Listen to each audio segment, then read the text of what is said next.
Puspitasari. Kami dari kelompok 5 akan mempresentasikan materi keilmuan bab 5, yaitu Kitah Nahdliyah. A. Pengertian Kitah Nahdliyah. Kitah berasal dari bahasa Arab khitoh yang artinya garis. Nahdliyah artinya cara pandang warga Nahdlatul Ulama. Kitah Nahdliyah menurut istilah mengandung penjelasan sebagai berikut.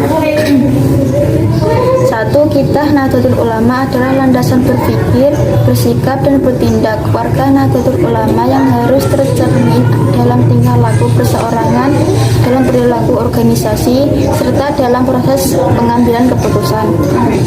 2. Landasan berpikir, bersikap, dan bertindak tersebut adalah Ahlus Sunnah wal Jamaah yang diterapkan menurut kondisi kemasyarakatan di Indonesia, meliputi dasar-dasar amal keagamaan maupun kemasyarakatan. 3. Kitah Nahdlatul Ulama juga digali dari intisari perjalanan sejarah khidmatnya dari masa ke masa. B. Latar belakang Kitah Nahdliyah. Kitah Nahdlatul Ulama sebenarnya sudah ada dan melekat bersamaan dengan disahkannya statutan perkumpulan Nahdlatul Ulama. Statutan artinya aturan-aturan. Dalam hal ini adalah anggaran dasar dan anggaran rumah tangga dalam organisasi Nahdlatul Ulama. Walaupun demikian, perihal asal Kitah Nahdlatul Ulama dari statutan perkumpulan Nahdlatul Ulama ini masih perlu dipertegas dan dibahas tersendiri. Kiai Haji Ahmad Siddiq sebagai penegas rumusan Risalah Kitah Nahdliyah memegang peran sentral. Pada awalnya beliau menulis rumusan risalah berjudul Kitah Nahdliyah pada tahun 1979. Sebelumnya memang muncul gagasan untuk kembali ke Kitah Nahdlatul Ulama 1926 sebagai salah satu jalan keluar untuk mengatasi berbagai masalah yang selalu muncul di Nahdlatul Ulama, terutama problem politik. Risalah Kitah Nahdliyah telah ditelaah dan didiskusikan secara mendalam oleh berbagai kalangan di dalam Nahdlatul Ulama. Risalah ini kemudian disambut baik oleh tokoh-tokoh mulia Nahdlatul Ulama seperti Abdurrahman Wahid, Dr. Fahmi, Umar Basalim, Slamet Effendi Yusuf, Ikhwan Hisam, Said Budairi, Zamrani, Nahbur, Junaidi, serta beberapa tokoh muda lainnya. Mereka menyelenggarakan pertemuan yang kemudian dikenal dengan nama Majelis 24 yang akhirnya membentuk tim 7. Tim inilah yang merancang masa depan Nahdlatul Ulama dengan kita agar mendapat formulasi yang sesuai dengan harapan. Rancangan yang dibuat tim 7 dipadukan dengan rancangan lain oleh ulama 10. Konsep hasil perpaduan ini kemudian diramu kembali pada perhelatan Munas Alim Ulama 1983 yang diselenggarakan di Asem Bagus Situbondo. Puncaknya kemudian dimatangkan di Muktamar Nahdlatul Ulama ke-27 di Situbondo pada bulan Desember 1984 dengan hasil final berupa keputusan untuk kembali ke Kitah 1936. Para ulama sebagai panutan umat merumuskan nilai-nilai Kitah secara tertulis sebagai pedoman amalan dan pembelajaran terhadap generasi penerus. Rumusan Kitah Nahdlatul Ulama dilandasi oleh mukaddimah yang mencerminkan latar belakang dan tujuan Nahdlatul Ulama didirikan. Dalam pasal 2 statuta perkumpulan Nahdlatul Ulama, tujuan NU adalah sebagai berikut. Adapun maksud perkumpulan ini yaitu memegang dengan teguh salah satu dari mazhab 4 imam, yaitu Imam Muhammad bin Idris Asy-Syafi'i atau Imam Syafi'i, Imam Malik bin Anas atau Imam Maliki, Imam Abu Hanifah An-Nu'man atau Imam Hanafi, atau Imam Ahmad bin Hambal atau Imam Hambali. Guna mencapai tujuan tersebut dirumuskan pula rincian usaha yang hendak dijalankan, yaitu melalui pasal 3 sebagai berikut. Untuk mencapai maksud perkumpulan ini maka diadakan ikhtiar. A. Mengadakan penghubungan di antara ulama-ulama yang memadhab tersebut dalam pasal 2. B. Memeriksa kitab-kitab sebelumnya dipakai untuk mengajar supaya dikata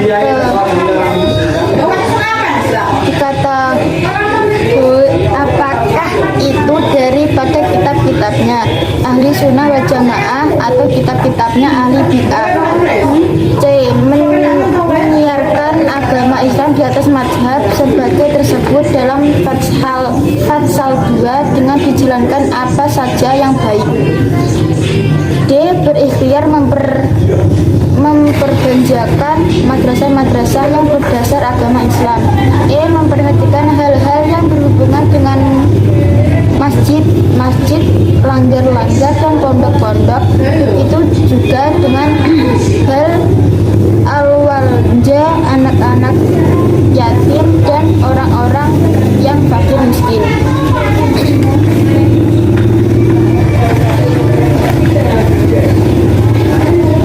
F. Mendirikan badan-badan untuk memasukkan urusan pertanian, perniagaan dan perusahaan yang tiada dilarang oleh secara agama Islam. Usaha NU mencakup 1. Komunikasi antar ulama, 2. Kegiatan di bidang keilmuan, pengkajian dan pendidikan, 3. Peningkatan penyiaran Islam atau dakwah, 4. Pembangunan sarana prasarana peribadatan dan pelayanan sosial, 5. Peningkatan kualitas hidup masyarakat. C. Rumusan khitah Nadhiyah. Adapun butir-butir khitah NU adalah sebagai berikut. 1. Moto khitah NU adalah Quran Surat Al-Maidah ayat 48 sampai 49. 2. Muqaddimah. Bagian pendahuluan khitah NU berisi tentang A. Kesadaran atas keharusan hidup bermasyarakat dengan persyaratannya. NU Jamiyah berpaham Ahlus Sunnah wal Jamaah, berhaluan salah satu dari mazhab 4. C. NU Gerakan Keagamaan meningkatkan kualitas insan bertakwa. D. Dalam berupaya mencapai cita-cita NU, terbentuklah kepribadian khas NU yang kemudian disebut sebagai khitah NU. Pengertiannya yaitu sebagai berikut. A. Khitah NU ialah landasan berpikir, bersikap dan bertindak warga NU. D. Landasan ini ialah Ahlus Sunnah wal Jamaah yang diterapkan menurut kondisi kemasyarakatan di Indonesia. C. Khitah NU juga digali dari intisari sejarah NU. 4. Dasar-dasar paham keagamaan NU. Butir keempat menjelaskan tentang hal-hal yang menjadi landasan dalam pelaksanaan kegiatan agama. A. NU mendasarkan paham keagamaannya pada sumber-sumber Al-Quran, Al-Sunnah, Al-Ijma, dan Al-Qiyas. B.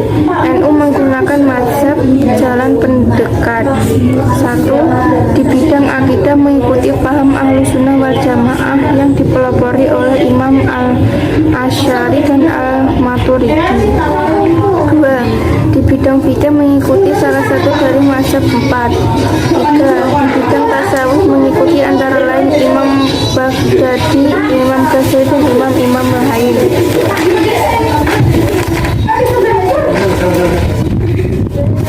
C. NU mengikuti pendirian bahwa Islam adalah agama fitri, menyempurnakan nilai-nilai yang baik yang ada pada manusia, ciri-ciri yang baik milik sesuatu kelompok manusia dan tidak menghapusnya. 3. Sikap kemasyarakatan NU.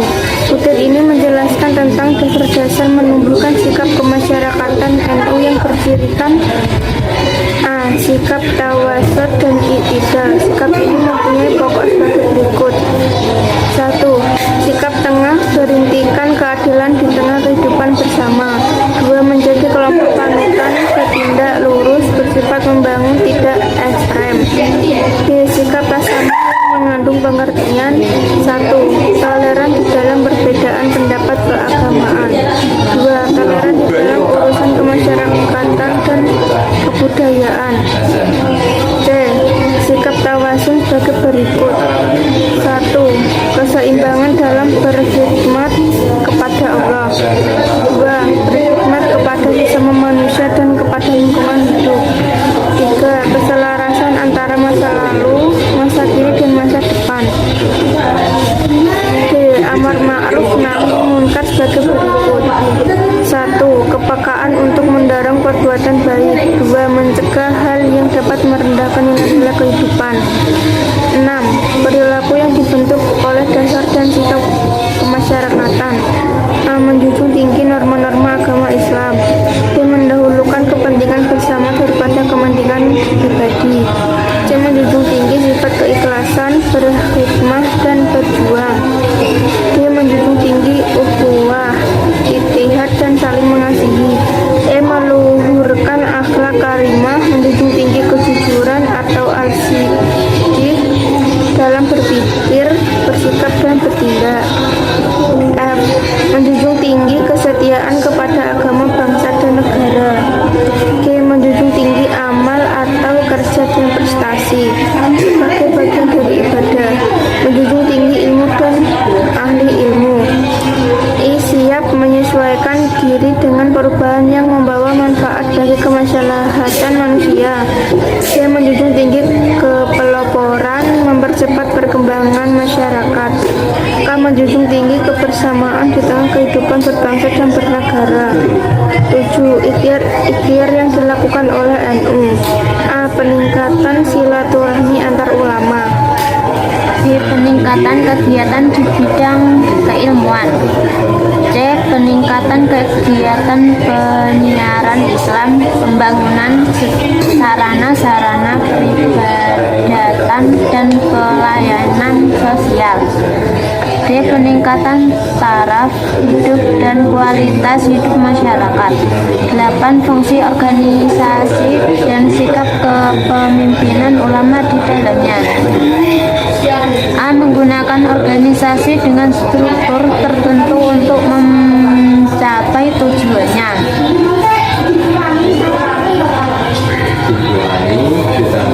D. Menempatkan ulama sebagai mata rantai pembawa paham aswaja pada kedudukan kepemimpinan yang sangat dominan.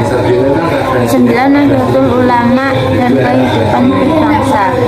Nahdlatul Ulama mengambil sikap dalam kehidupan berbangsa di NKRI sebagai berikut. A. Dengan sadar mengambil posisi aktif, menyatukan diri di dalam perjuangan nasional bangsa Indonesia. B. Menjadi warga negara RI yang menjunjung tinggi Pancasila atau Undang-Undang Dasar 1945. C. Memegang teguh ukhuwah dan tasamuh. D. Mendidik untuk menjadi warga negara yang sadar akan hak atau kewajibannya. E. Tidak terikat secara organisatoris dengan organisasi politik atau organisasi kemasyarakatan manapun. F. Warga Nahdlatul Ulama adalah warga negara yang mempunyai hak politik. G. Warga ulama menggunakan hak politiknya secara bertanggung jawab, menumbuhkan sikap demokratis, konstitusional, taat hukum, dan mengembangkan mekanisme musyawarah.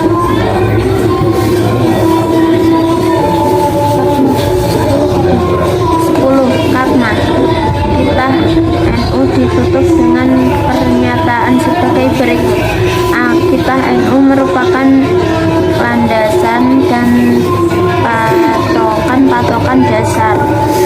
B. Dengan seizin Allah, keberhasilan perwujudan kita ini tergantung kepada kegiatan para pemimpin dan warga NU.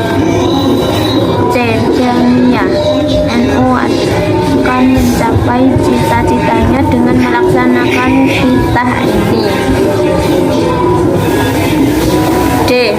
Strategi NU dalam menyosialisasikan titah nahdliyah. Strategi adalah hal-hal yang direncanakan secara cermat mengenai kegiatan untuk mencapai tujuan khusus. Tujuan tersebut adalah adalah tersampaikannya nilai-nilai yang terkandung dalam Kitab NU kepada warga Nahdliyah. Sosialisasi Kitab NU adalah identik dengan kaderisasi NU di bidang wawasan ke-NU-an. Dalam rangka sosialisasi dilakukan berbagai langkah sebagai berikut. 1.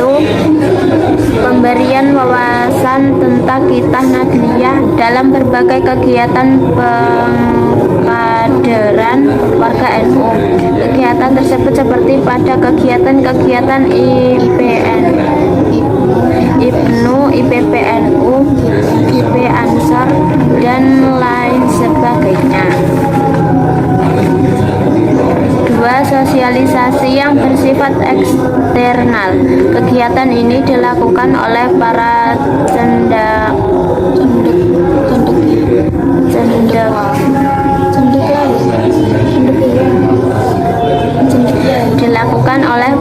cendekia NU dengan cara mengadakan sosialisasi kepada berbagai pihak di luar NU. 3. Sosialisasi dalam bentuk-bentuk kegiatan yang dilaksanakan oleh NU.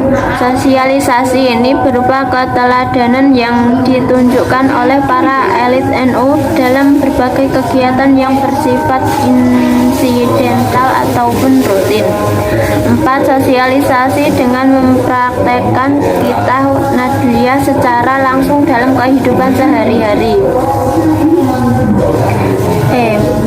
Mengamalkan Kitab NU. 1. Sebagai jam'iyah diniyah, wadah perjuangan bagi ulama dan pengikutnya. 2. Sebagai gerakan keagamaan, ikut membangun insan masyarakat yang bertakwa, cerdas, terampil, berakhlak, tentram, adil, dan sejahtera. 3. Sebagai bagian tak terpisahkan dari keseluruhan bangsa dan senantiasa menyatukan diri dengan perjuangan nasional. 4. Sebagai bagian tak terpisahkan dari umat Islam Indonesia, memegang teguh prinsip ukhuwah, toleransi, dan hidup berdampingan, baik dengan sesama umat Islam maupun dengan sesama warga negara yang mempunyai keyakinan maupun agama berbeda. 5.